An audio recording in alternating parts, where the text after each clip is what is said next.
મિર્ચી morning. મર્યા પછી કોઈ માણસ વિશે ખરાબ બોલતું નથી.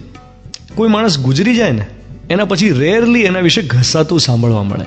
આનું કારણ શું કે મર્યા પછી કેમ કોઈનું ખરાબ નથી બોલાતું? એક, આપણે ત્યાં મૃત્યુ પામેલાનો આદર, મૃત્યુનો મલાજો હંમેશા જળવાય એવો રિવાજ છે. નંબર 2, જે વ્યક્તિ ગુજરી ગઈ છે એના વિશે હવે ખરાબ બોલવાથી શું ફાયદો એમ પણ માનવામાં આવે છે. નંબર 3, જે વ્યક્તિ હાજર નથી એની નિંદા ન થવી જોઈએ એવી પણ માન્યતા છે.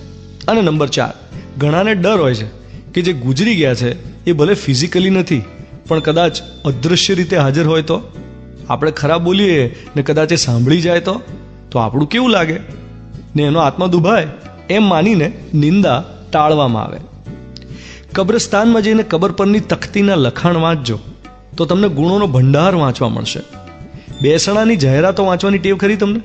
જો વાંચો ને તો એમાં એટલી સરસ પંક્તિઓ, શાયરીઓ લખેલી હોય, ગુણગાન ગાયા હોય, લાગણીનો આખો ભાવ આવેશ હોય.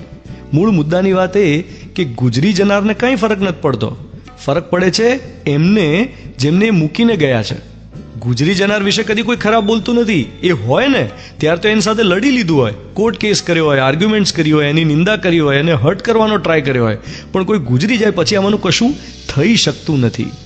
આપણે એ નથી વિચારતા કે હકીકતમાં આમાંનું કશું એના જીવતા જીવ પણ કરવા લાયક નથી ને નથી જ. શા માટે કોઈનું ખરાબ ઈચ્છવું?